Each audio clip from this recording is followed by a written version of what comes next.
It's really cool to talk to you. This is it's one of those I thought would never happen. Where I suppose, like I said, I kind of started writing questions thinking, oh, maybe someday, but you kind of assume like, nah, it's probably not going to happen. So this is very exciting. We've an awful lot to cover because like I said, I started writing questions before I knew this was going to happen, and then when you start something that doesn't have an end, it kind of snowballs into like, right, so that's about 6 hours of questions there that I've written down, and maybe I need to whittle that down a bit. So I suppose I should start by thanking you for coming on. I really appreciate you taking the time out. And I mentioned just before we started recording, I mentioned how odd it was seeing the background, and it was the same when I interviewed Patrick. It was the same where I was like, I'm so used to seeing this background in like content he puts out, content you guys put out. It's really odd. It's like it's kind of what it feels like, I think, and you probably get this a lot because you're so well known in the sport, where when you meet someone and they feel like they know you, or they feel like you're like mates, and you're like, no, we've literally never engaged before. Is that something that you've like avoided, do you think, or have you had that moment where someone's talking to you, and I suppose people know intimate details, or like whatever you're willing to share anyway through like your podcast or your books or whatever, and they might say like, oh, remember that time you said such and such a thing, and you're like, how the hell do they know that? I think it speaks to the kind of the connected world that we live in now, where between Instagram and podcasts and articles, blogs, books, whatever it may be, that people's lives are a lot more on display than they used to be. And I was just having a conversation with a potential new hire, and he said the exact same thing. He's like, listen, I'm not trying to like say all the things that you say all the time, but I feel like I know you because I've read some of your books and follow you on Instagram, obviously. So yeah, but I think it's more so than like, I appreciate it in this format that people feel connected and like there's already a relationship. It's weirder to me when, I come back from a trip or a vacation back to the gym and people are like, so that was awesome seeing the whales, huh? I just went to Hawaii. And I'm like, and especially because my wife is very good at like posting family stuff. So that part to me is always more surreal than somebody that knows me professionally through the professional platform. Cause that's cool. That's not that the other part's not cool, but Is it hard then, just like you mentioned the new potential new hire, is it hard weeding out people who say like who echo what you say because they know that like, oh, he'll like this if I say this, versus who say what you want to hear because it's what they believe, or like, have you is that a trap that you've fallen into, or have you got ways of like working out like, no, actually they're yeah, probably just saying what they've read in my book?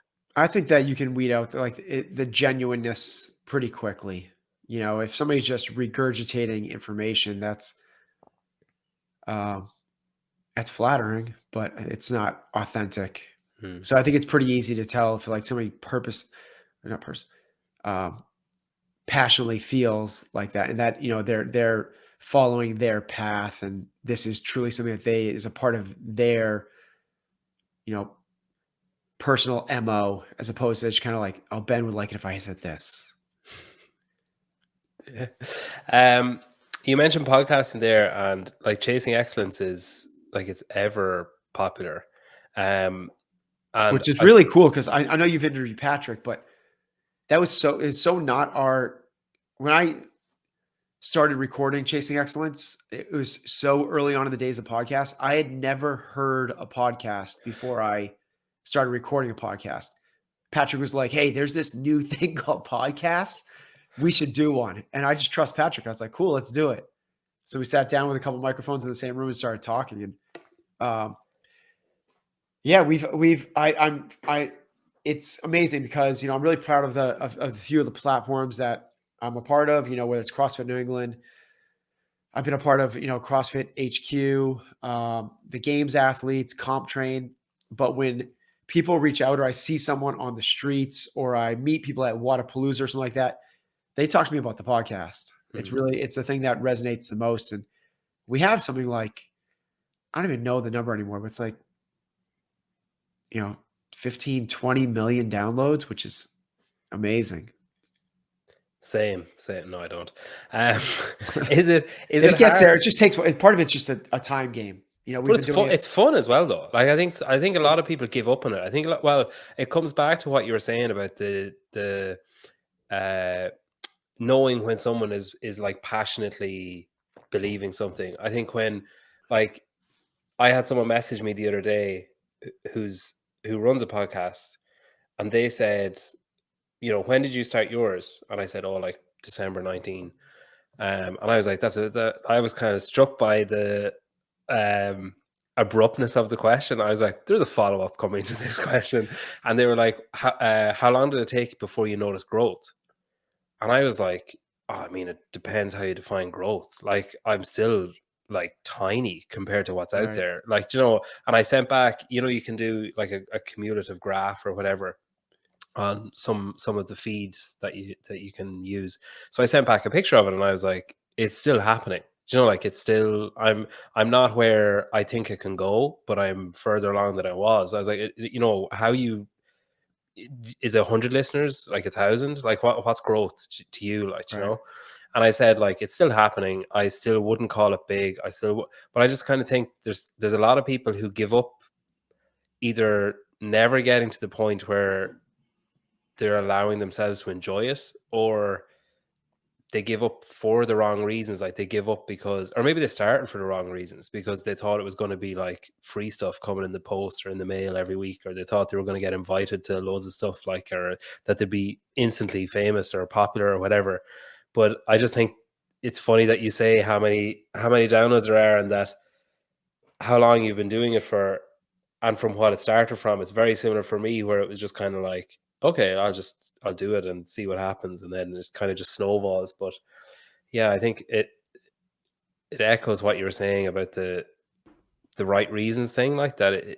The wrong reasons, the foundation's just going to crumble eventually. Yeah, I think that, the reason, the why, the purpose, all that is always the driving factor for, I should say always, most of the time has a massive impact in the success of people's efforts and endeavors. And from the beginning, our thing was just to, um, share some of the things that we were doing at the time. That's really Yeah. what it came down to.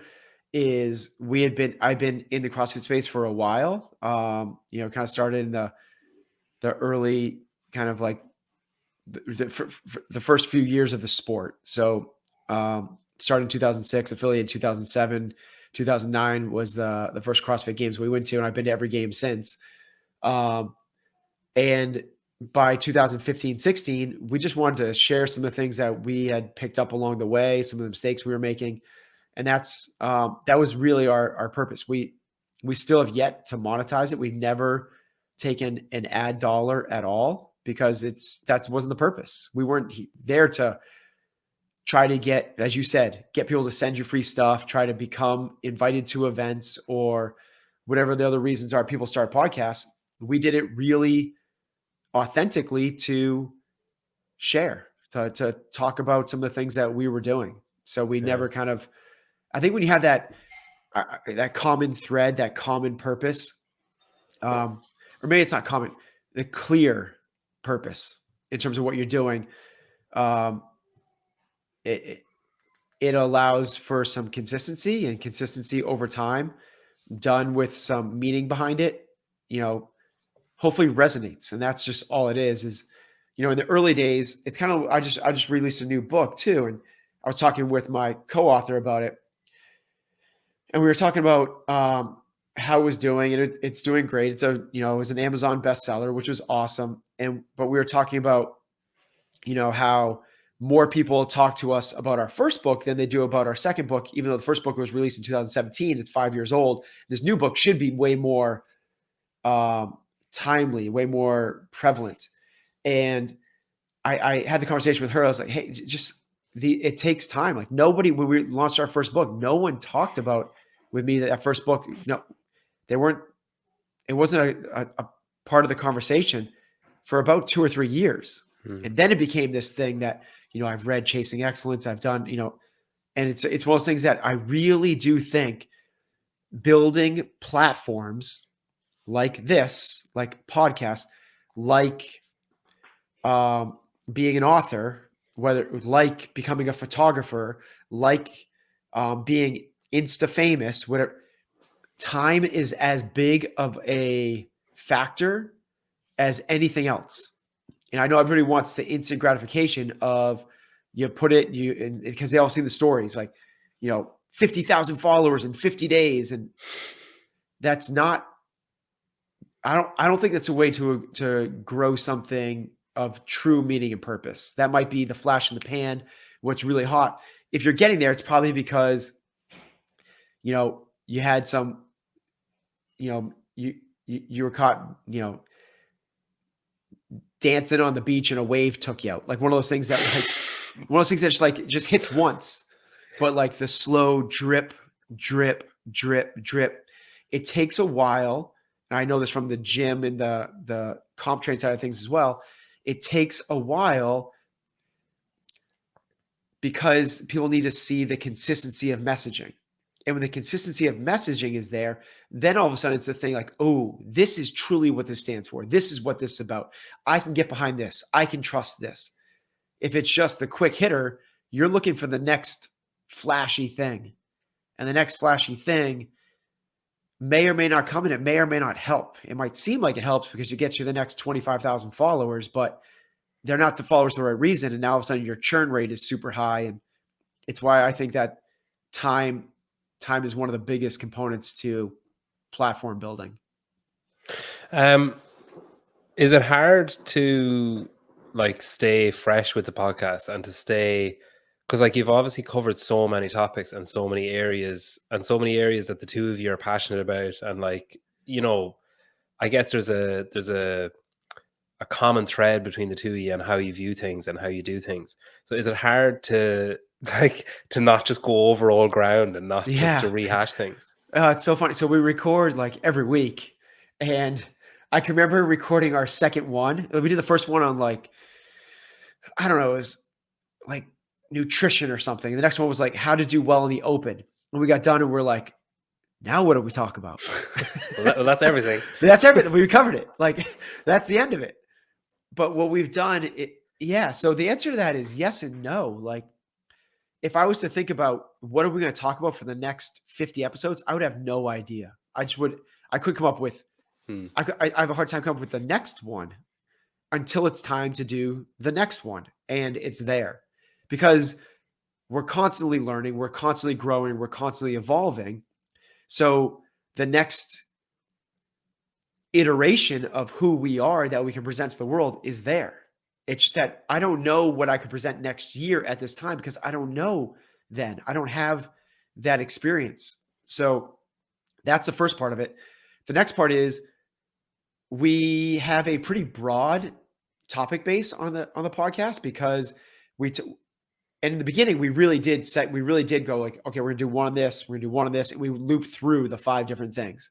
One was CrossFit as a competition. One was overall fitness. Another was nutrition. Another was parenting. Another was entrepreneurship. Another was basically overall life type thing, which, okay, so it's everything. But we went through that kind of like sequence, and we fell into a couple other cool little formats, that it's a form of Ask Me Anything, but it's a 2-minute drill to these Hopper talks, to the 3x3. And as we went to those ones, which was super cool, the audience started reaching out with questions. And once that happens, they're giving us the talking points because they reach out and go, oh, okay, that'd be a great one for a 3x3. That'd be a great one for a Hopper talk. That'd be great for a 2-minute drill. We could do a whole episode on that one. So now it's like, it's a form of, what do they call it? Like when it's open source. It's our content is open sourced, where our users are actually directing what it is we're talking about. And then every now and then maybe once every 3 or 4 episodes, I'll reach out to Patrick and be like, hey, we should really talk about this. This is really, I've created this framework on this mental model. And then we have another guest come on.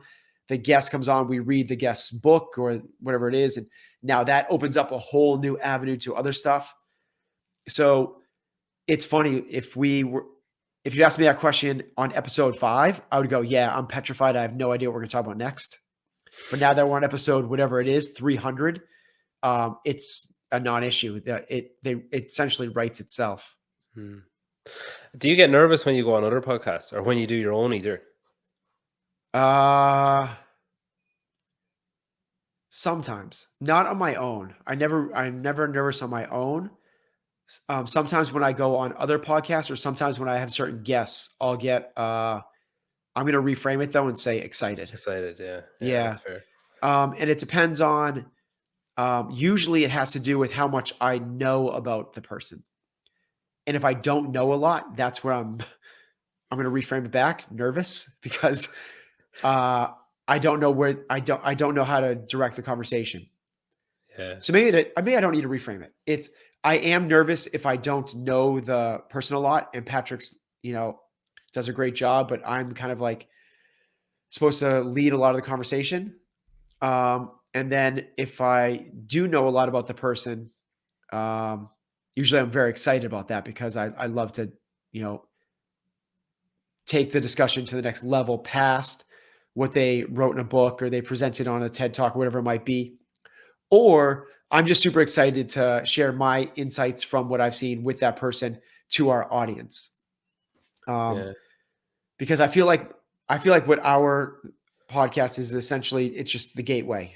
It's like a gateway drug to explore other areas of excellence in your life, whether it be parenting, mental toughness, fitness, nutrition, entrepreneurship, or whatever it might be.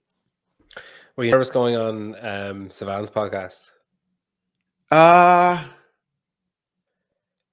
Yeah, I think I was a little bit, but it's only because you don't know what the hell it's unknown. Yeah, there's a big unknown there. He really follows the CrossFit model of unknown and unknowable. Yeah, so I didn't know what savant I was going to get. We've chatted a handful of times before, but you just don't know whether you're going to get the, the one that's going to really try to stir the pot.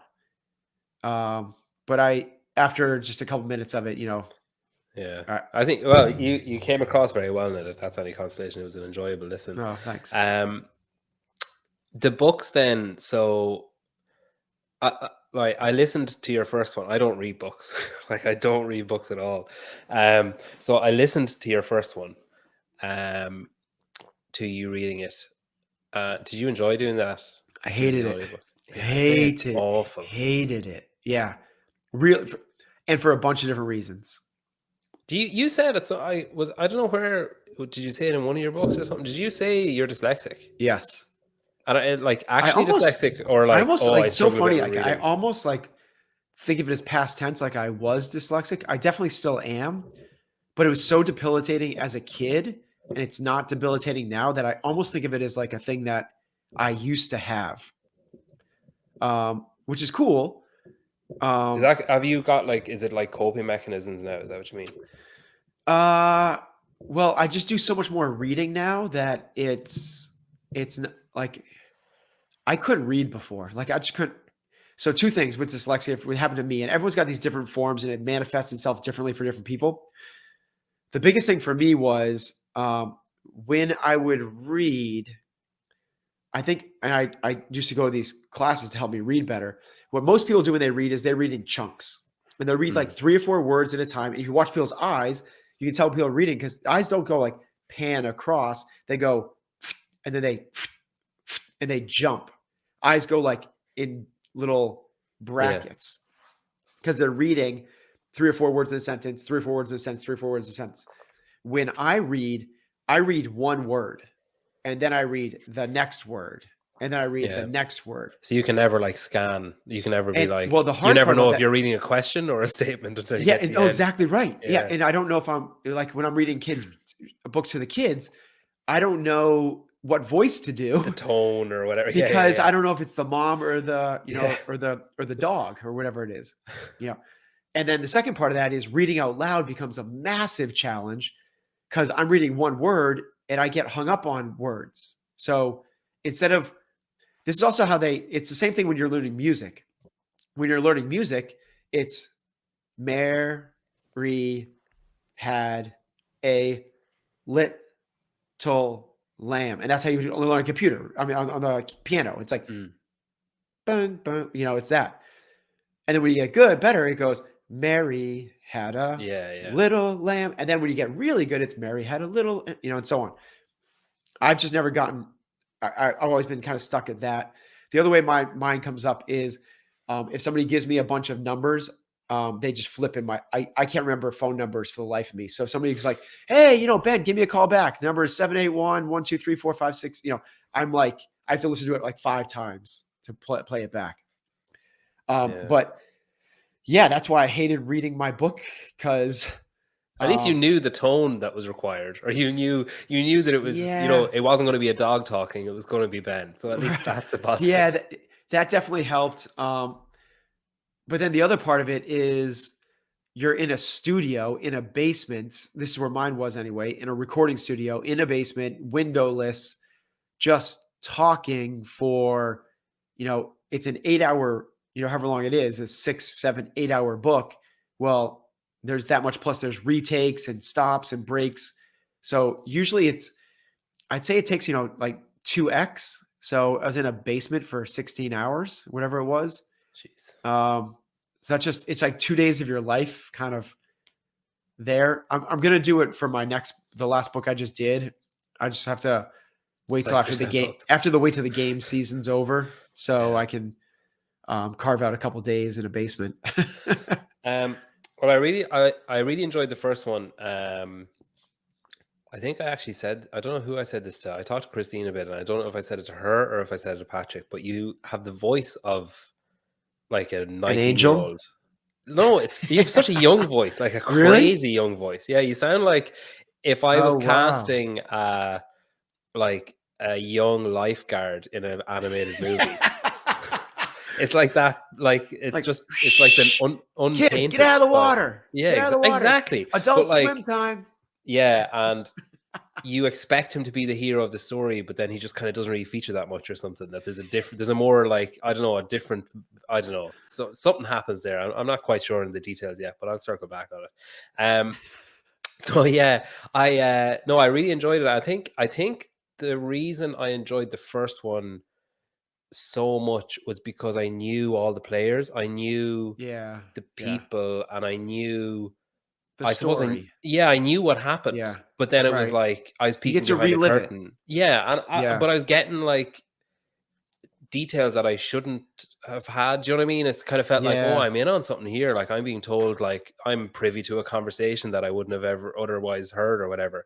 But those are I love those stories, right? Like I love the ones that like football ones in the dressing room. Yes. Where like you should not be allowed to know what was said at halftime in a game. It's so cool, right? Where they replay a whole season and you get the behind the scenes look, and like you hear the players mic'd up, and that's why that all or nothing is so. Yeah, I find it more entertaining than the games themselves, where the games are completely unknown and there's suspense and who's going to win. It's Drive to Survive. It's like I could not give a shit about Formula One. I'm not going to watch a race, but that series, I'm like, that guy's a fucking asshole. They can also, can also story. They can also, I don't want to say manufacture, but that's what they're creating, the story. When you're just watching the sports, you're just watching. From a 10,000 foot view, this thing unfold, and you don't get to, there's no, I should say there's limited emotion. There's limited introspection. There's limited storytelling. The announcers try to do as best they can, but you don't get it the way you do it when you do these like Drive to Survive things. That Drive to Survive they do such a good job with that. Apparently they're doing a golf one. And if they don't call it Drive to Survive, I will be so disgusted. They should do a Putt to Survive. Yeah. But I think like sport, I think that's why people love sport so much, though, is because of like, especially like say CrossFit, where like say my father-in-law is just, he's crazy about sport. Like he loves golf, he loves like soccer, everything, rugby. Like he'll cry watching, like fairly insignificant events occur. Like, but I remember during the first lockdown, like we are into CrossFit, and he's a really good dad. Like he wants to like everything that his kids, and that, you know, he just wants to know what they like and then find a way to find a common That's ground or great. whatever. So we like CrossFit, obviously, myself and my wife. And I remember we were at the games, we went on a holiday, and I remember him like asking questions, and I was like, God, I really want to be like that, like when my kids are growing up, that I actually know what they're talking about, instead of being like, oh, what YouTuber, and, you know, like kind of brushing it off. But during the first lockdown, I said, I was doing an interview with Phil Hesketh, and I was like, oh, I'm interviewing. He's like, any interviews coming up? And I was like, oh, Phil Hesketh. And he was like, oh, 2015. I was like, what? How the fuck does he know Very that? cool. And he was like, oh yeah, I just watched the live stream of. So he watched the whole, whatever, 8-hour YouTube video, you know, where you have to like skip ahead because it's just like the dead scene. He like watched like 5 years of it over lockdown because he was like, I had nothing else to do. There's no sport on. So I just went back and watched. Super So like, cool. yeah, but he now, I think, really likes, like, he's as invested in it as I think the rest of us, because he's like, he knows who Tia is. He knows. Yeah. And I think CrossFit is it's kind of got a leg up on other sports where it's at that drive to survive stage, where because it's small and because it's like community driven, if you're interested in the sport of CrossFit, say, you know who everyone is. And if you don't, you'll find out pretty quickly. And it's so easy, and they're so like, they share so much, and there's like, compared to, say, if you go onto Cristiano Ronaldo's Instagram, you're not really going to get that much information there. You're not going to see that much of him, only like really what he wants you to see. Whereas if you go to, like, you know, Catherine's Instagram, you're going to see her daily training, you're having a laugh, like having a joke and stuff. I think CrossFit really, like, when people talk about the potential of the sport, I think that's where a lot of it lies. Yeah, I think that it's a really good insight, and I think it stems from the fact that CrossFit was built virtually on a virtual platform. It was back in the early days of when these types of things were taken off. 2004 or 5, whatever it was on the web, and everything else was on the TV. And TV was not TV like it is now, where you have all these behind the scenes things. There was just network programming. So it was, here's Friends, here's Seinfeld's, here's ER, and here's the soccer game, and that's all you got. And CrossFit was built on a virtual platform. So the virality of it, like, it just spread really fast. And then second is the access to the athletes became so big because that was our medium. We were social media. Like, that's where we lived. We were on the blogs, we were on the forums, which then turned into Facebook and Instagram. And now we're definitely an Instagram biased platform. And the second aspect of that is our athletes aren't getting the 7-figure contracts with Nike, with Gatorade, with whatever it might be. So they're forced to build their own platforms. And when they build their own platforms, the best way to do that is be authentic and share. And you need to have content. And it can't just be a picture of Ronaldo with a soccer ball, saying, like, buy my underpants. Whatever it is. I don't follow Ronaldo, so I got stumped there. But yeah, and it's a little bit more. It's a little more of like, it's just the nature of our sport and our athletes is there's more of the curtains been pulled back quite a bit more. Here is my training. Here is how I'm eating. You get to know the personality of the people a lot better.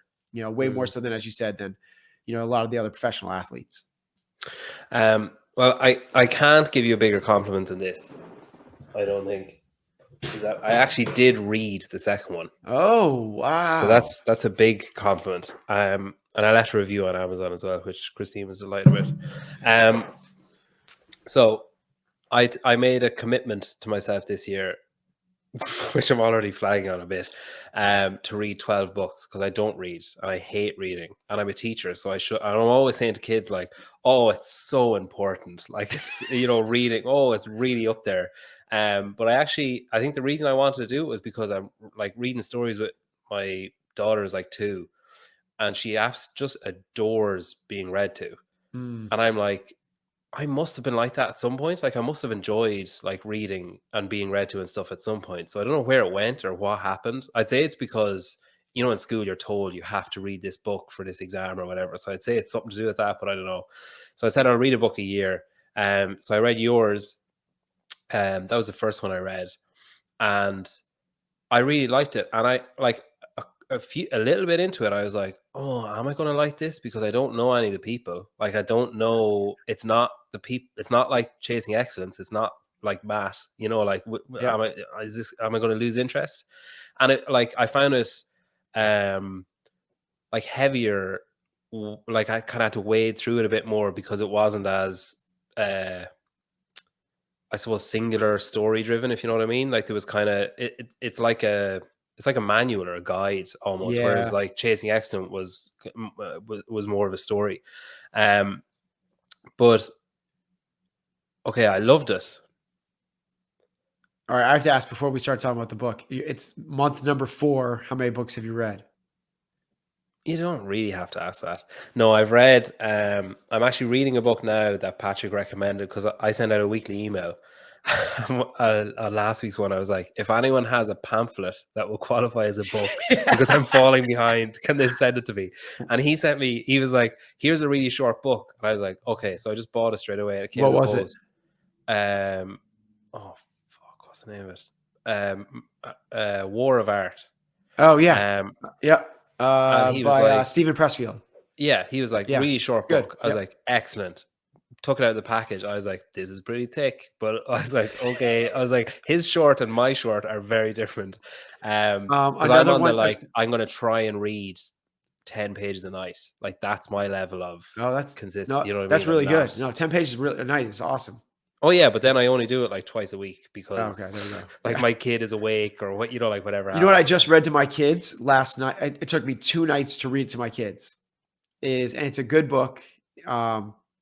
I read it before. I read it to my kids, and it's not a kid's book, but is Who Moved My Cheese? Okay. Have you ever read that? No. Okay, that's You one for could, you. you could name pretty much any book apart from Unlocking Potential and have you read that? The answer would be no. You should get that one because that would Okay. you could read that one in 2 nights, and that'd be easy to check off your list. I remember in college we had an exam, and we had to read. It was actually a play that we had to read, and I was like, no. So I winged it, and I got like a B in the exam. And I remember then being like, I literally never need to read I again. don't I'm need to fine. read. Yeah, Yeah, I can just wing it. that It's was the fine. moment. Yeah. Um. Okay, so I really sorry. What number am I on? I've read like 3 and a bit, so Okay, you're I'm on track. behind, but I'm No, yeah you have because January, February, March. You're supposed to have 3 done right now. yeah You're on track. You have a few more weeks to finish book number 4. yeah, but I haven't started book number 4 really. So that's Get Who Moved My Cheese, man. It's yeah. like you'll read it. You could read it in an hour and a half. The whole thing, not even an hour. Okay. Okay. I'll get it. Yeah, I really liked the book, and I thought, like I said, I was wary. I was kind of concerned when I started flicking through it and being like, "Who are these people that he's talking about?" I don't know, like this, random employee, as far as I'm concerned. I absolutely loved it in the end, and I flipping hated it as well because it made me despise so many people that I've worked with or under, or like people in management or people in leadership roles. And you're kind of like, it's so frustrating when you see there's nothing like when I was reading it, there was nothing of, oh my God, I never thought of a leader that way. Or, oh my God, I never thought that, it never occurred to me that that's how a leader should behave or act, or like try to get people to do things or try to get people to emulate or whatever. And like there was nothing groundbreaking in that sense. Like the tips are like they're the groundbreaking part, I suppose, or the framing of it is the groundbreaking Yeah. part. But like I said, I'm a teacher, I work in a school, and like, my God, like when you're reading the book, it just made me like, if my eyes could roll any further when I'm in a meeting or get an email or have a conversation, and it's like, you're like, how can I tell someone to read this book without telling them that they're shit at managing humans? Like that, like, you know, when you're having a conversation with someone and you're like, can you hear yourself, like what you're saying? And then when you're reading this book, it just kind of, it's like it takes a highlighter and just says like, look at that thing that person just said or did, and like, think about, like, just compare that to, say, the pinnacle of it, and how like the gap between them. Yeah. So I wanted to say thank you for writing it, and I've said it to Christine already that I enjoyed it, and also, like, F you for making me despise the people that I work under at work. Well, that was like one of the ideas behind it, was try to make it so leadership, as you said, like there's nothing new that's coming out about, you know, what makes up a good leader. Everyone Yeah. knows those things, right? It's connecting with people, it's being trustworthy, it's inspiring, it's all the normal blah blah blahs, and everyone goes, "Yep, either I got those, or yep, this person has it, or yep, they're missing that." But what we wanted to do with it was twofold: was to create a framework. So how do you actually, beyond the character traits, because the character traits matter, it's the most important part. After the character traits, what is the framework of leadership? Like, how do you actually structure it? And that's what we did. We broke it down a bunch of different ways, you know, from how do you actually make culture actionable, to sharing a vision actionable, and then hold people accountable actionable. And then the next part is to try to really highlight through the real nuanced words and actions and behaviors that people take. So to your point, when you see someone that doesn't communicate in line with this, you go, oh my gosh, now I have the framework for why this doesn't feel good, because they're sending me out of a flow state into a state of anxiety, which is hindering my production, making me a worse employee because they said those words in that order. So it's very systematic and prescriptive at the same time, saying this is how to communicate, this is how to manage, this is how to lead, in order to allow people to have, I'm going to use it, in order to unlock people's potential, because everyone's got this innate ability, this inborn capacity that is being stifled all the time by leaders. And if people were allowed to just not, I don't want to say set free, because that's not the right thing, but given the right guidance and framework to allow their interests, their passions, their talents to ooze out of them, we'd all be a whole lot further along. We'd all love our work a whole lot more. You know, I think it's cool that, you know, it's cool when people can recognize, wow, that person's a really strong leader. I think that's easier than recognizing why another person is not a strong leader. And if that's what it highlighted, you know, for you, then that's, you know, I'll take that for sure. That's cool. Yeah, I've got like an internal list for my boss to be like, some, you know, like, so like someday when I know, like, I'm either financially stable, my mortgage is paid off, or I'm leaving, I'll be like, I've written a list. I started writing it 4 years ago or whatever. I just like hand it over. That's Um, amazing. when you were writing that, then, like, so one of the things that you talk about a lot is trust. And it kind of, like, I suppose there's the thread of the book runs through a lot of my questions, I suppose, because when I was thinking of conversation topics, I was reading the book. So there's kind of like, you know, there's a parallel there, I guess. Um, like, you must have had so much trust with Christine to be like, like, I know, because I know I heard the story from her about how she kind of came on board, uh, you know, a bit through the stage of or the phase of the first book, let's say. So obviously there's a lot of trust there, where you're kind of handing over something that you're trying to do, and I suppose, like, are learning as you go when you're doing it. But then that trust has to be built on, then, to be like, right, let's do it again, and let's be more, I suppose, like, I don't know, more deliberate or more specific in what we're saying, or, like that, like you say, it's a framework, like it's like a checklist basically of like what you need to do. Like, is that trust?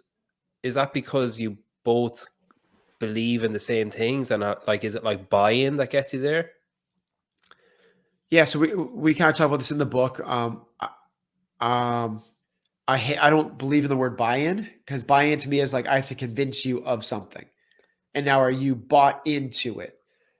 I'm a huge believer in co-creation. So if we are creating something together, now you automatically forget about buying. You're in. Like we're doing this thing together, and I'm inherently a trusting person. So I think that's just the nature is I extend a lot of trust.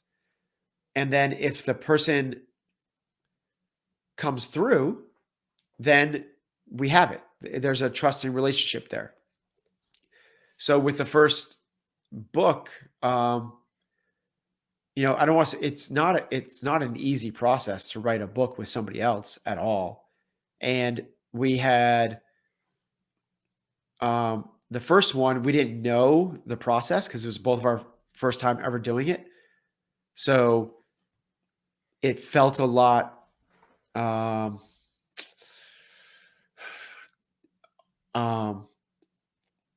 a lot more bumps along the way that we had to navigate. And the second time, we just understood that it was part of the process.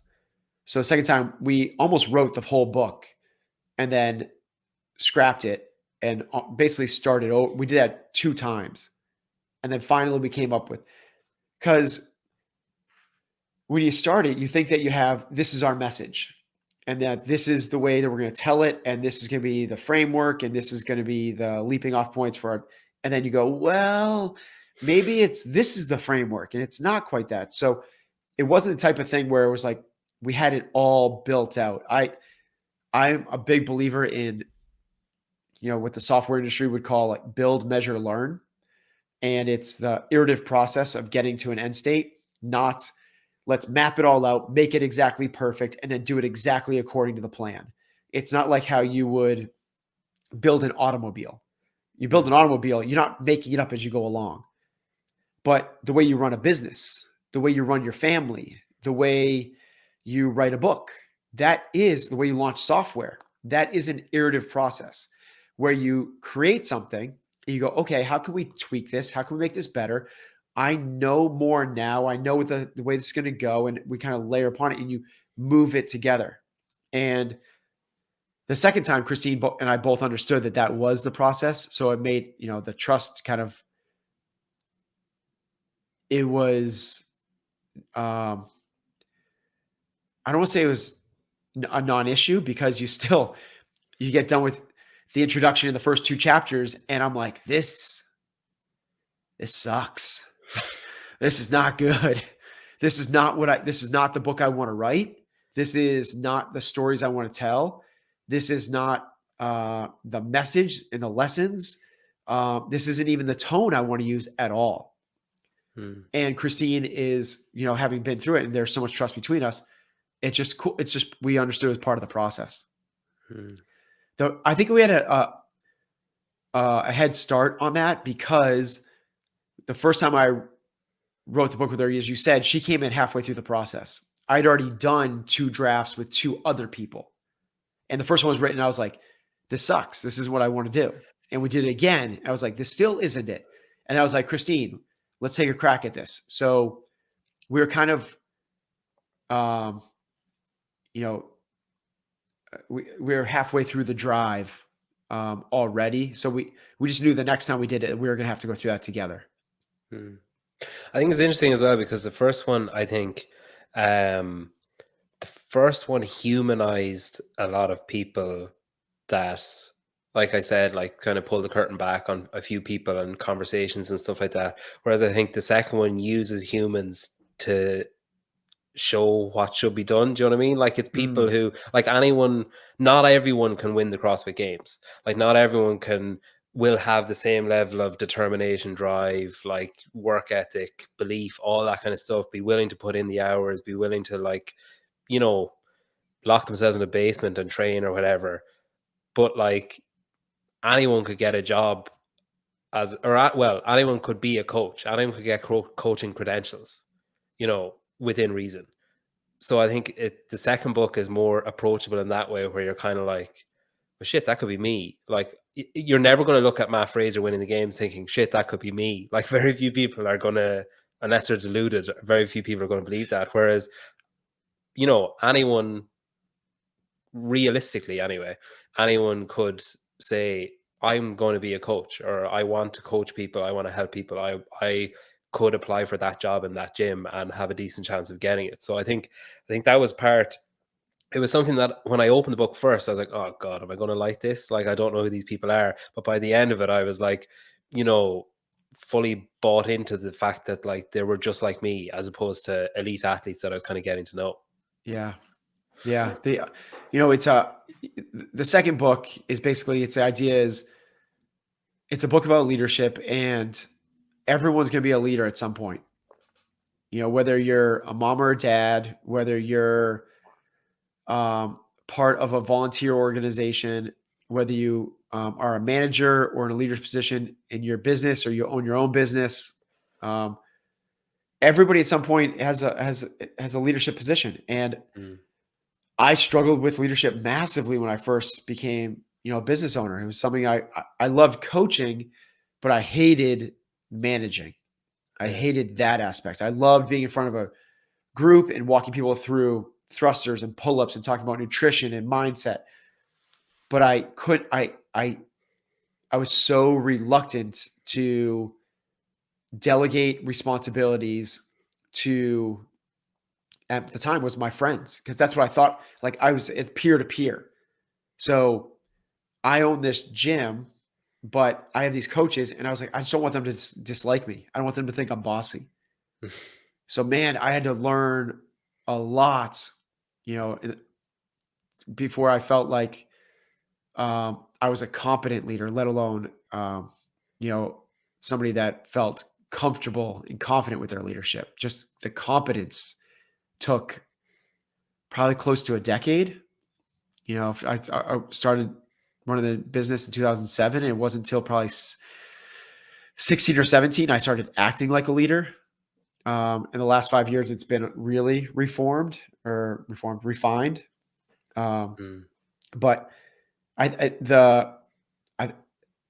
the message there is that you don't have to be born as one of these gregarious, like, I love the spotlight and I love leading. And I always saw myself as, I wanted to be in the military a lot when I was a kid, because I love taking, I could take orders really well. And I love being that. Just tell me what to do and I'll go and crush it. And that's not the job of a leader. The leader is the opposite, is figure out what's the most important thing to do, communicate that in a way that people are inspired to do it to the best of their ability. And that's a whole different challenge and a different skill set that has to be trained, practiced, and learned, and not just, not everyone's the lucky few that just wakes up and like is the inspiring leader. One of the kind of threads, I guess, through the book is like the kind of branding, or the kind of, I suppose it was like everything was kind of under one umbrella, and then everything was kind of separated out. Like you had CrossFit New England and ComTrain, and like it kind of was all muddled together and then separated. And then I don't know, there was like times where it's like you just kind of didn't seem happy with what was, like it wasn't finished, like it didn't feel right or something. Is that still ongoing, do you think, or is that something that will ever end? So I don't think I don't think anybody that has is in business of any sort feels like it will ever end.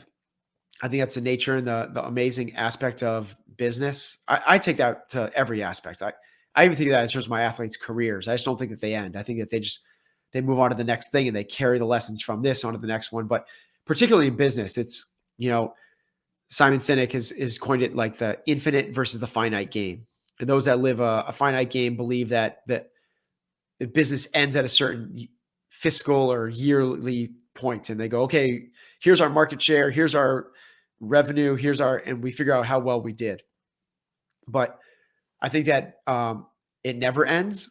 And to your point, so what the story is you're telling there is we started CrossFit New England. We had a lot of success on the competitive side, started Comp Train as a way to speak to the competitive athletes in the space.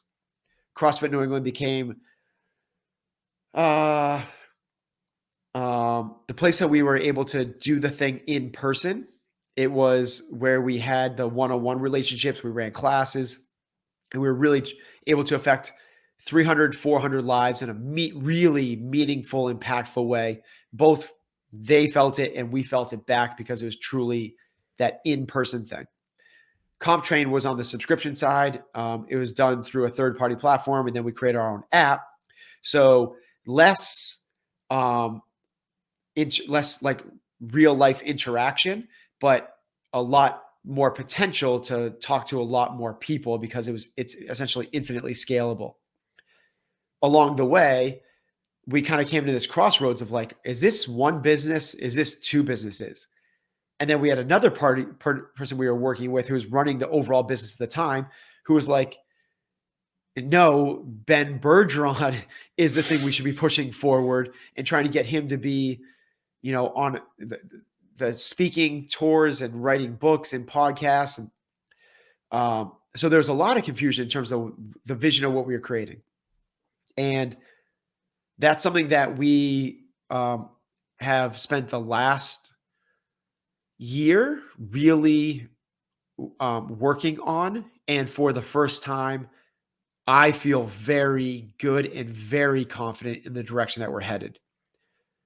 We haven't really brought that to the world yet. So the world just still knows us as CrossFit New England, Ben Bergeron, and CompTrain as three different heads of the same monster. But there is this,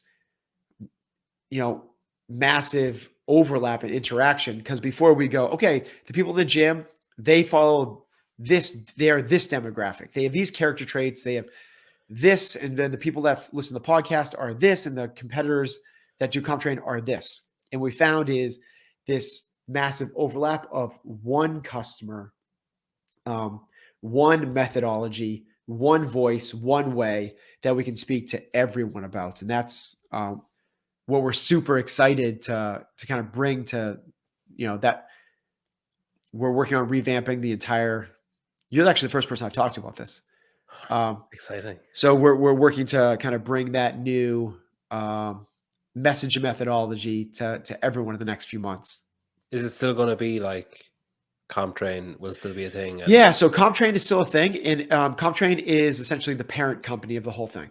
Okay. So CompTrain is it's essentially a platform for people to become the best versions of themselves, really leaning into the physical performance side of things. But what we believe, and anyone listens to the podcast, knows that we really drive that through 5 different factors. And it is how people think, how people eat, how people sleep, how people move, and how people connect both with their bodies, their breath, with each other, with nature, all that stuff. So what we're really trying to do is give people, the people that want to, the people that are trying to choose the hard but better way. It's the people that aren't looking for the easy path. It's not the people that just give me a pill. It's not the people that just want the 6-minute abs. It's not people looking for shortcuts. We're comp train. It's the training. Like the training is hard. No, but whether it's breathwork sessions, whether it's a yoga session or it's a CrossFit session, training is hard. It's way harder than sitting and watching the next Netflix episode.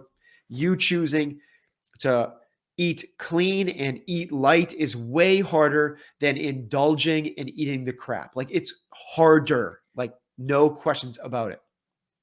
So we have a real good understanding of what the mental makeup of our end user is. And it's somebody that's raising their hand saying, I'm willing to do the work.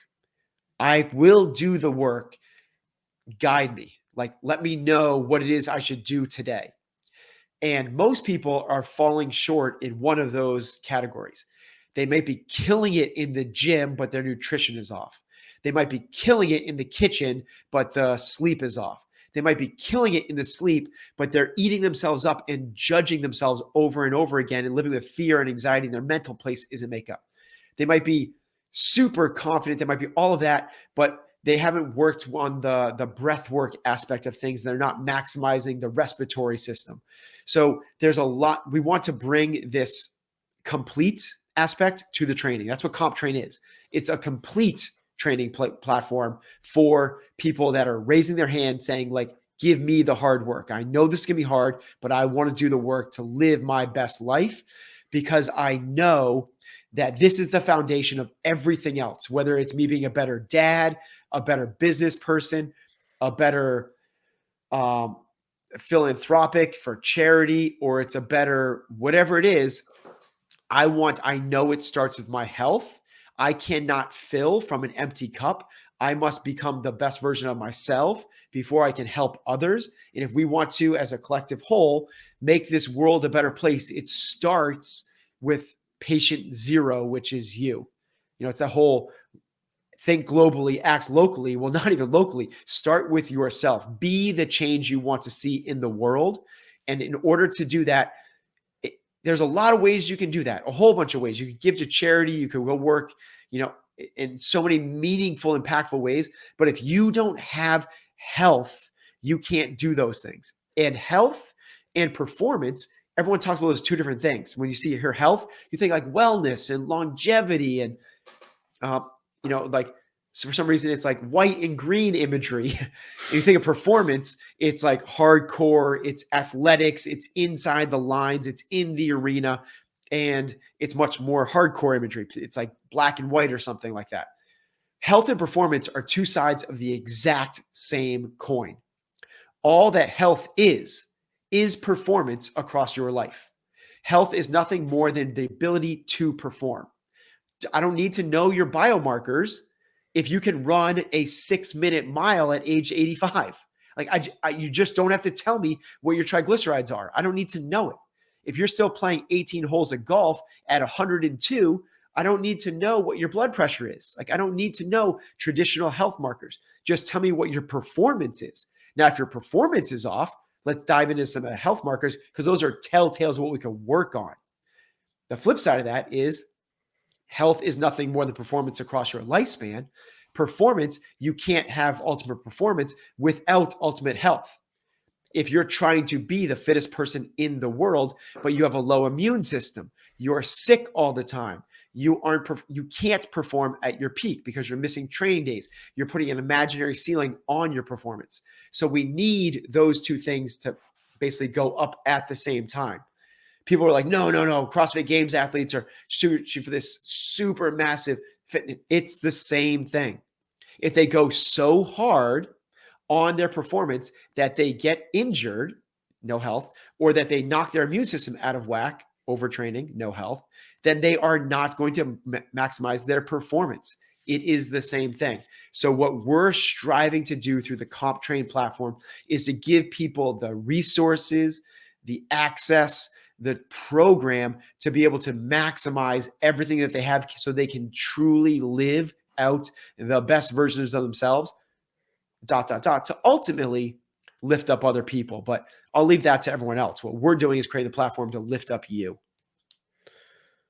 My God, that was a soundbite and a half. It's amazing watching.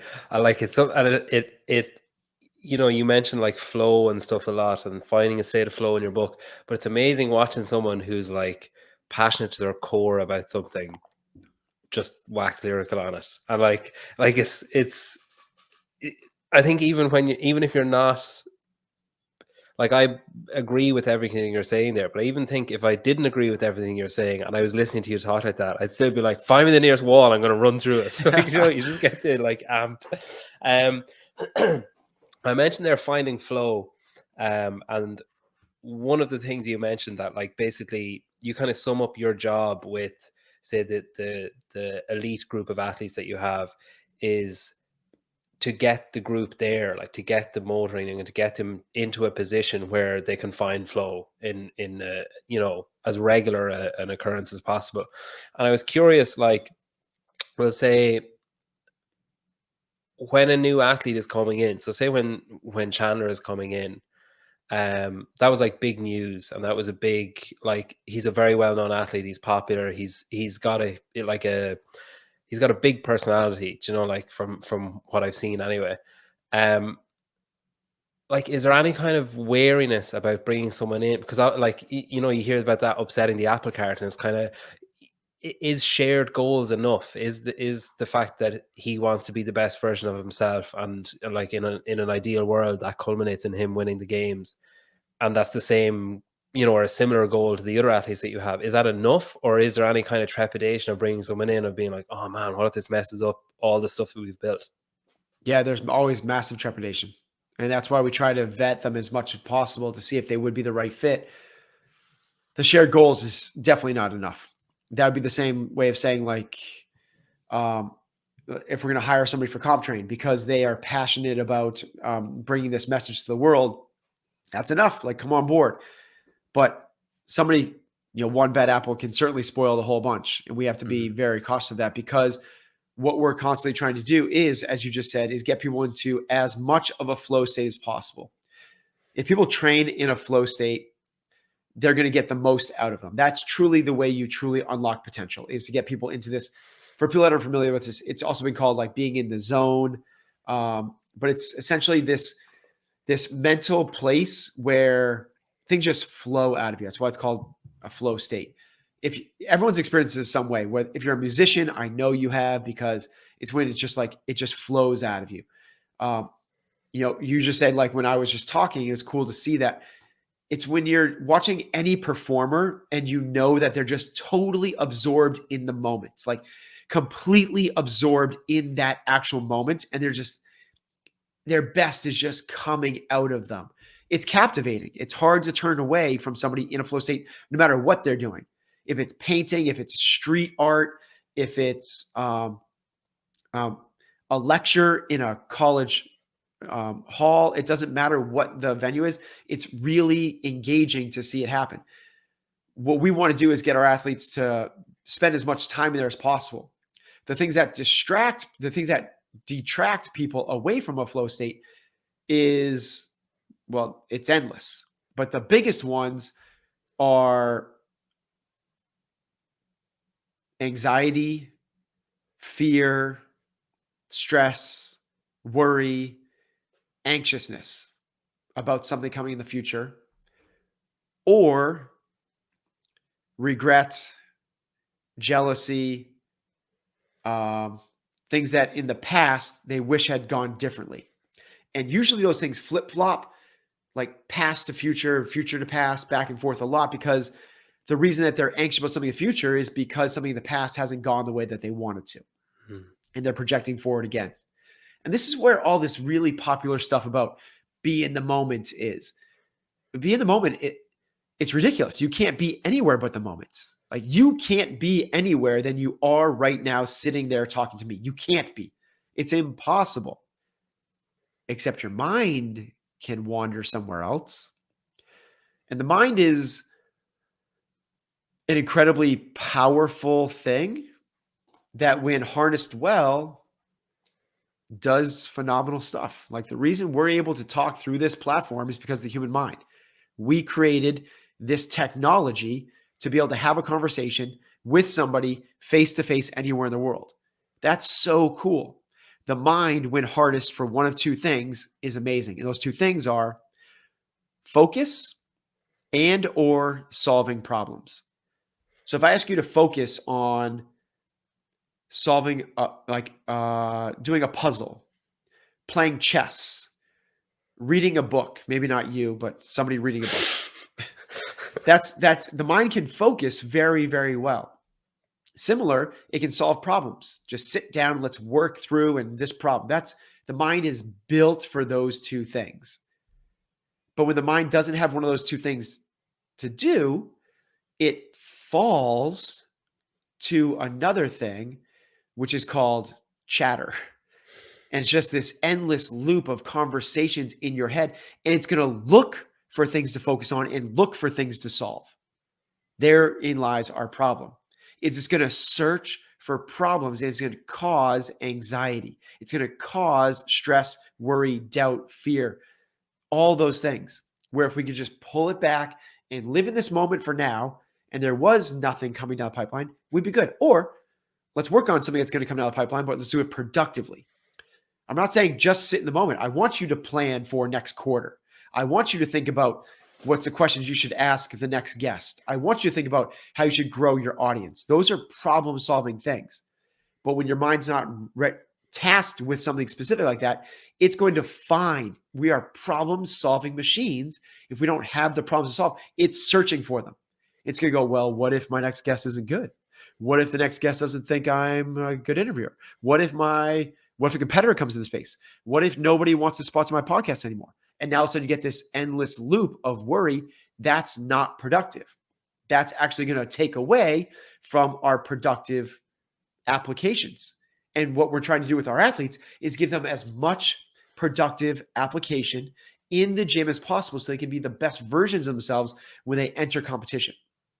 Now, the cool part is when you do find yourself in one of those chatter, worried, anxious states, that's okay. We all spend time there. Everyone does. Elon Musk does. Bill Gates does. The Dalai Lama does. LeBron James does. Michael Phelps does. Everyone spends time there. Matt Fraser, Catherine David's-daughter, they all spend time in worry, anxiety, doubt, and fear. What we need to do is just become aware of when we're tipping over. And that's it. There's no next step. Just become aware. And when you become aware, you're recognizing triggers. And you're going, whoa, that's what caused that? Whoa, all of a sudden now, like, I feel anxious. I feel nervous. So if I'm going to go on someone's podcast and I start to feel that feeling in my stomach, all you need to do is become aware of that feeling. That in and of itself is essentially 80% of the journey to becoming, you fill in the blank. 80% of the way of you becoming mentally tough, happy, enlightened, a joyful, beautiful state. Whatever it is that you want to put in that fill in the blank Mad Libs, that's 80% is just awareness of what's knocking you out of that state. And once you have that, then the next things are a little bit individual on how you work yourself back through it. But it's almost like you don't even have that conversation because we're all still need to work so much on that 80% of just becoming more and more aware. A lot of times we don't even realize we've been knocked out of that state. And if we can recognize it, now we can do something. It's essentially like, I just had this conversation with Chandler. It's the alcoholic that doesn't realize he's an alcoholic. So what they do is they try to work on all the next steps when they haven't figured out that they really, truly have a problem, or that every time that they drink, they go, whoa, I'm drinking right now. This is an issue. Like, this is something. If I get knocked out of that beautiful state, recognize it. Recognize you've been knocked out of your beautiful state. And that's basically it. For our athletes, the more time we can spend in there, the better it is. And beautiful state doesn't mean just like sunshine and rainbows. There can be challenges there. There can be risk associated with it. There can be other things, but no, it's funny. Like, I had an interview recently that didn't go well. And it was just one of those, I was talking to somebody the other day and they were like, oh, that must be really annoying. And I was like, I mean, it is what it is. Like, they probably just had a bad day, or, there's a litany of reasons why, because I've heard them interviewed on other things and they're great. So either maybe I said something at the beginning that rubbed them up the wrong way that I don't remember, or else they were just having a shit day and they just, didn't want to be there, but were too polite to say, I don't want to do this, or I need to cancel, or whatever. But I remember at the time being like, oh my God, like, this is like, what do I do? Because it's not going the way I thought it would. And then I didn't fix it. To be honest, it was kind of irreparable. Like, it just wasn't going well, and it was only going to get worse, I'd say. Did you publish it? Yeah. I learned, I did that before. I had an interview before and I didn't publish it. And I always regretted not publishing it because I was like, fuck it, like, warts and all. Do you know, like, it's if I, like, my view on it is I'm holding a spotlight and I want to shine the spotlight on Ben Bergeron, and I want Ben Bergeron to be in a position to give the best version of Ben Bergeron for people to see. So when that happened and I interviewed someone and it didn't go well, I didn't publish it because I was like, they're not coming across well. And like, they're not coming across like I know they should, and like I know they have in other times. But then afterwards, I regretted it because I was like, it was not my job to say, like that the person is the person and they're themselves on that day. So if I don't share what they've shared with me, then am I doing my job properly, or Right. my hobby It's properly, or cool. whatever? So I did publish it, but it really knocked me off my stride for about for like 2 episodes after it, 2 interviews after it.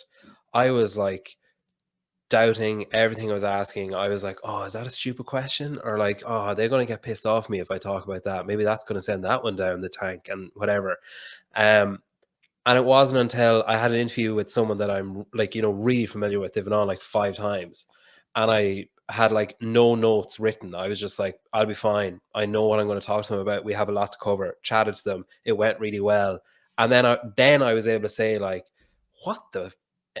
what happened that ruined the other one, and why did I let it affect the next two? Like, how is that fair on the next person I was talking to, that I was distracted by what had happened?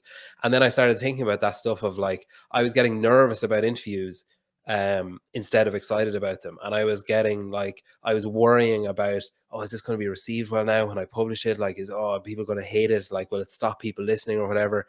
And I genuinely think that if that had happened, like 6 months ago, I could have been in trouble. Like, I could have been heading towards the rocks with it.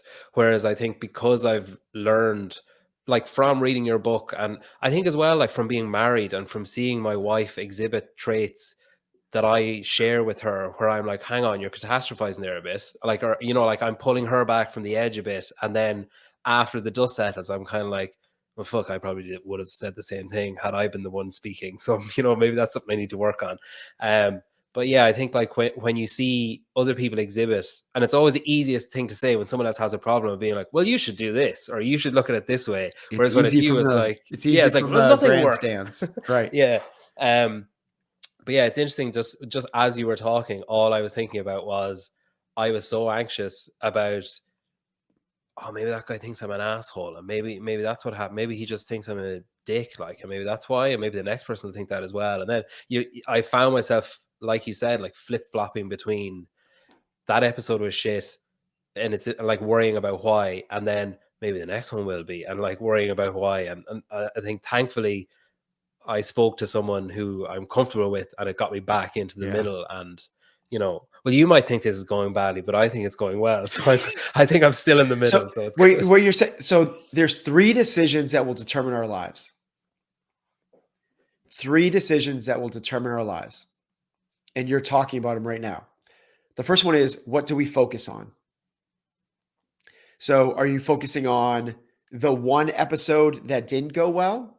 Or are you focusing on the other dozens that, like this one, that you feel like really good about? The next decision is, what's the story you're going to tell yourself about what you're focusing on? So if you're focusing on that one bad one, are you telling yourself the story that I'm a bad interviewer? Now that's going to lead you down to like decision trees. Very different than, I'm not going to focus on that bad one. I'm going to focus on all the other good ones. When you focus on all the other good ones, you don't even have that choice of, I'm a bad interviewer. So what are we focusing on? And this is where it comes into, are you an optimist? Are you a pessimist? Are you a realist? Is the glass, do you see opportunities? Do you see obstacles? And then from there, what's the meaning you're assigning to that? Decision number 2, what's the story you're telling yourself? And then number 3 is, what actions are you going to take based off of that story? So you can imagine yourself, if you really just focused in the only thing, which you had a 2-week experience with, or 2 guest experience with, about that, kind of honed in on, that went really poorly. That's not a good podcast. That's not a good podcast. And it carried you through for 2 more episodes.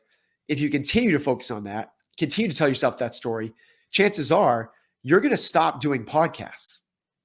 This is the framework that decides our lives.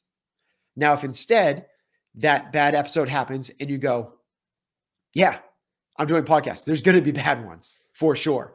He had a bad day, led to me. Maybe I was a little bit more reactionary than I should have been. And I should have just kind Let that flow out of me. It's not on me, it's on them. And I'm going to get right back to it. Cool. And then you focus on what's the meaning you assign to that. Well, I respond well to adversity. I can deal with a bad guest. There's going to be a bad guest. That one's done. Next, closer, I'm one step closer to the next awesome episode. Cool. Podcasts are dope. I'm a good interviewer. I'm prepared for these things. Now it's like this totally different. I kick ass with podcasts. I should go and like reach out to more sponsors. I should blow this thing up. And now you have this totally different end state. It's kind of like the game, like that Plinko game where the thing goes down and it rattles across all these different decision points. There's 3 decisions that just dictate where we end up. Think about it from any aspect of when you're a kid doing sports and maybe that one parent, peer, or coach is like, you suck. Well, if you focus on that, all of a sudden, where's that going to end up with the story you assign to it and the decisions you take versus focusing on something the exact opposite, where a peer, or even the same thing happens. It doesn't have to be a different experience. And you just assign a different meaning to that. You don't focus, you go, that person, okay, that person's having a bad day, and you just brush it off. And now all of a sudden you end up in a completely different place. Yeah. We spoke there about Chandler coming in, and I know he's been like at your house, and you know, like spend time with your family and stuff, and that seems to be the common thread with the say elite Comtrain athletes, is that they kind of become ingratiated into the, you know, it's like an inner circle, I suppose. And like obviously a new athlete coming in, like I know, say Amanda moving up and Samuel moving up and Chandler moving up and joining, I suppose. We talked about how you have to be careful with that kind of change, but obviously some changes maybe less in your control. Like say when like Harry left, Brooke left, Catherine left, like Samuel left. Is that where that framing thing really comes in, where you know, like if someone comes to you and says, okay, I'm leaving, and you're like, oh shit, like I thought we were building something, or I thought, you know, like, or say Catherine's been around since day dot. So like, I suppose first I wanted to ask, like, would you have considered yourself friends with all those names I've just said that have left? Like, were they in that kind of inner circle? Yes. 100%. So then definitely is friends. there, yes. So obviously as a coach, then you're like, okay, I need to reframe this, or I need to, you know, like you need to think about it for your own professional life. You need to think about it in a certain way so that you don't head towards the rocks in that sense.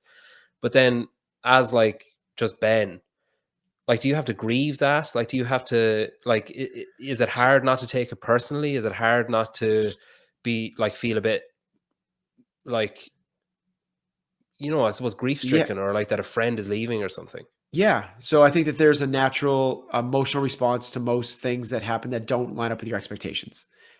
You know, it's a very systematic way of saying that, yeah, you have natural human reactions. And whenever I've been told those things, it's like, like you're a friend's moving on. As much as they go, we'll stay in touch. It's the nature of what any relationship that was that close is no longer gonna be that close. It's not, you're not gonna be as close. So that's a normal thing. And I try to frame it in my mind as well as I possibly can. Like, what am I going to focus on, you know, through those decision points? And part of it is you want to take the lessons learned of why is somebody moving on. But then the next is this understanding that we probably don't have as much perspective as, well, we'll never have all this perspective. So here, it's a story of the wise old farmer. You know, and people probably heard this, but there's a wise old farmer who has a son, and the son is out one day tending to their horses, and he leaves the gate open, and their singular horse runs away, and all the village people come up to the wise old farmer and they're like, "Oh, that's such a bummer. Your son left the gate open. Now you guys don't have a horse." He said, "Well, we'll see." And then 5 days later, the horse returns, and he brings with it 7 other horses. The village people come up like, that's amazing. You have 7 new horses. That's so cool. His response is, we'll see. A week later, the son is out trying to tame one of the wild horses. And the horse bucks him off and he breaks his leg. And the village people come running up again and they say, that's so terrible that your son broke his leg. And he said, we'll see. A week later, the village is attacked and they go to war. And the military comes house to house recruiting young men. And when they come to the house, they have to bypass the son because he has a broken leg and he can't go out to battle. And the message is, we don't have enough perspective right now in the moment to know if any of these things are actually good or bad. So as much as Katrin was, honestly, without any exaggeration, probably my best friend when she left. Like, she was, I consider her as close as anybody I've ever been with in my life, honestly, from a friendship perspective. She lived with us for years. And I had been her coach for, half of a decade. We've been through all sorts of ups and downs along the way. But I don't have enough perspective to know in that moment whether her moving back to Iceland is a good or bad thing for my life. And what most people do is get so wrapped up in the son leaving the gate open and then so excited about the horse coming back. And that sounds like, okay, but like, that's just life. You have ups and downs and emotions. What we should all be striving for, in my opinion, is to be more centered and more balanced and not have the pendulum swing all the way to one side and then all the way to the other side. It can swing and it should swing, but we don't need these massive tides of it going all the way to one side where you're, crazy, crazy, crazy over the moon to just then be shattered and decimated later on. This is, to me, is what chasing excellence is about finding the center and finding the balance of our lives. And when we do this, we then can push our efforts towards our best selves over the course of our life, knowing that there's going to be things that we can't reason, we don't understand. There's so little we truly understand. We just don't know a lot. And for us to assign meaning to Katrin moving back to Iceland to be with her family is a devastating life moment. I just don't see that as a productive story to be telling, especially when we don't know if it's true or not. Maybe that opens up a whole bunch of different opportunities for her and for me. We just don't know. Speaking of new opportunities, so I've noticed, say, Emma and Sydney they're like about 19 and 22, is it around there somewhere? Or Yeah. 19, Yep. 21? Yeah, I think you got it. How long would you say that you've been an elite athlete coach, as in like 10 years, 12 years? As in I've been coaching people at the CrossFit Games since 2009. Okay. So that's we're going on year 13. Yep. And when you see people like them coming in, like essentially children, and because I know you coached Emma anyway when she was like in the teenage division or whatever. Like, are you daunted by the fact that, like, oh my God, can I do this for another, like, because obviously they potentially have 12, 13, 14 years in the sport. So I know you talk about like living in the moment and not being anxious about the future and stuff, but even when you think about your career or your longevity as a coach, or your like, how long do I want to do this for? Is this something that I want to do forever? Is this something like when these are starting now, do I really want to get involved with like a 19-year-old who's like, heading into the elite? Like, should I pass this on to someone else? Like, do you think about those kind of things? Do you plan in that way? I do. I think about the future a lot. Mostly because I enjoy it. I enjoy thinking about the future. It's one of and when I do, I don't know if I'll be coaching games athletes in 10 years. But that's why I don't think it's the right thing to make 10-year goals. I think it's worthwhile and I talk about this in the book. Long-term things should just be visions. They should be pictures of what it is that you're trying to create. But it's not something that you're actually, because you need a North Star.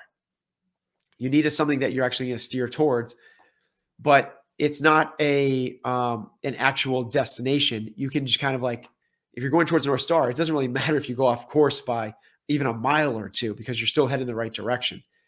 What you don't want to do is go 180 degrees in the wrong direction.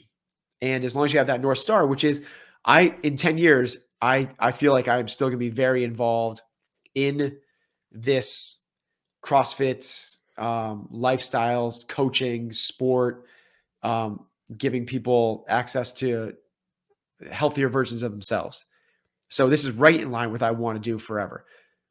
Whether I'll be coaching elite athletes at that point, I have no idea. So I'm not going to make any decisions now based off of, again, unknowns. I know that I want to work with them this year. So we're working with them and giving them everything we got for this year.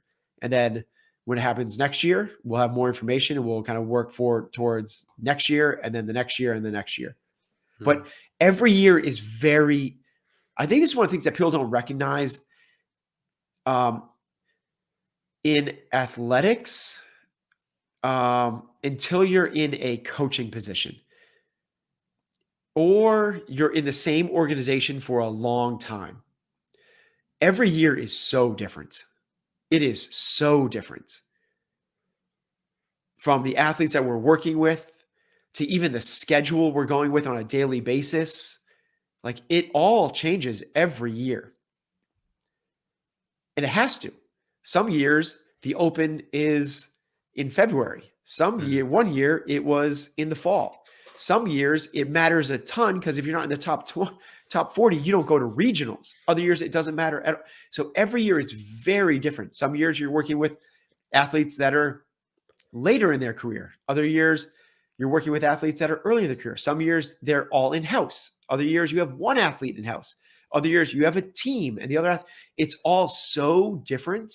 And even with the 7 years or whatever it was I worked with Katrin, every one of those years was very different. Yeah. So we're not going to make decisions based off of where Emma's going to be when she's 27 for right now. We're just going to do it and kind of lean into this season as much as we possibly can. Also setting up for her career. So we're not going to this year blindly. We're saying, okay, she's probably going to have a 10-year run at this thing, if not more. What does that 10-year run look like, assuming that we're going to be a part of this thing for the long haul? The goal obviously is the ultimate goal is for an athlete is to win the CrossFit Games and for the coach is to help the athlete win the CrossFit Games.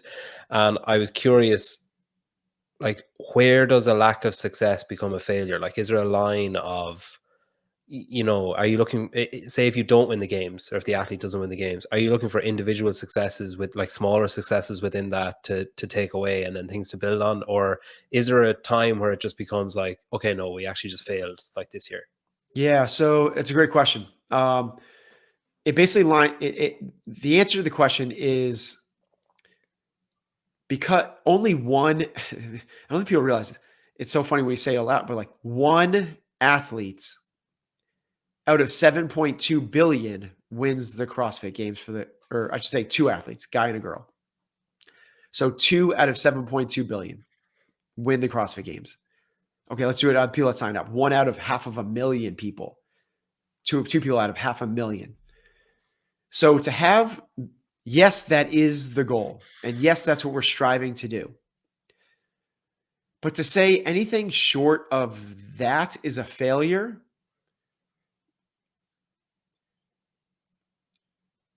is unfair to the athletes, is really what it is. It's unfair to the coaches, it's unfair to an organization.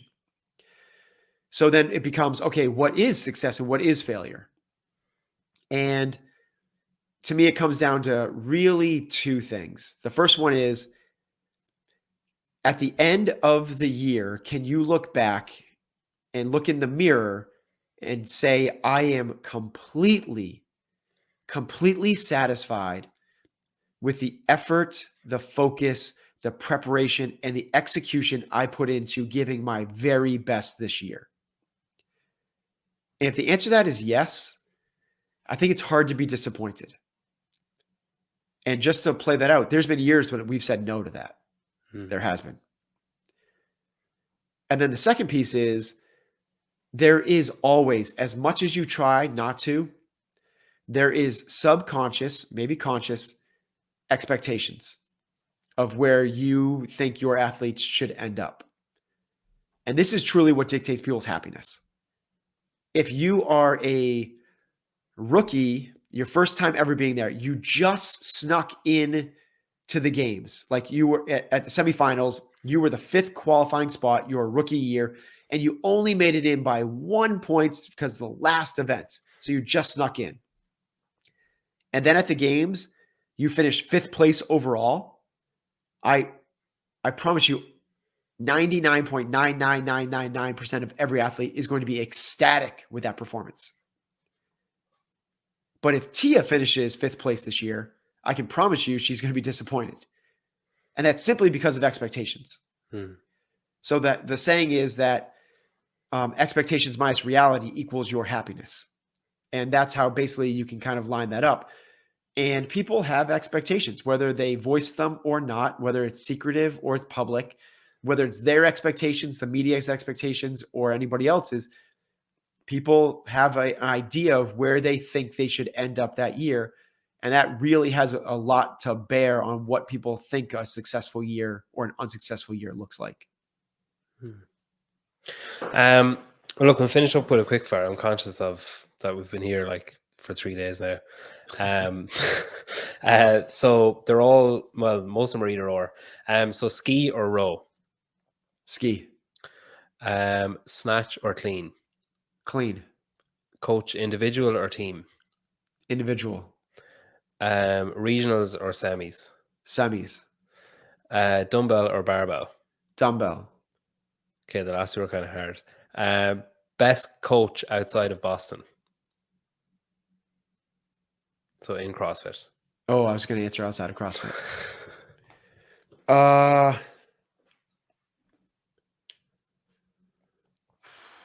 go Adam Knifer. Okay, yeah, I think that's fair. Yeah, there's a lot of good ones around, and I think we talked about it, the Instagram thing and everything. I think there's a lot of good ones around, and they're getting a lot more notice or like time, which I think is cool as well. I think Adam is a so he's done it himself on that. He's done it with teams. He's done it with individuals.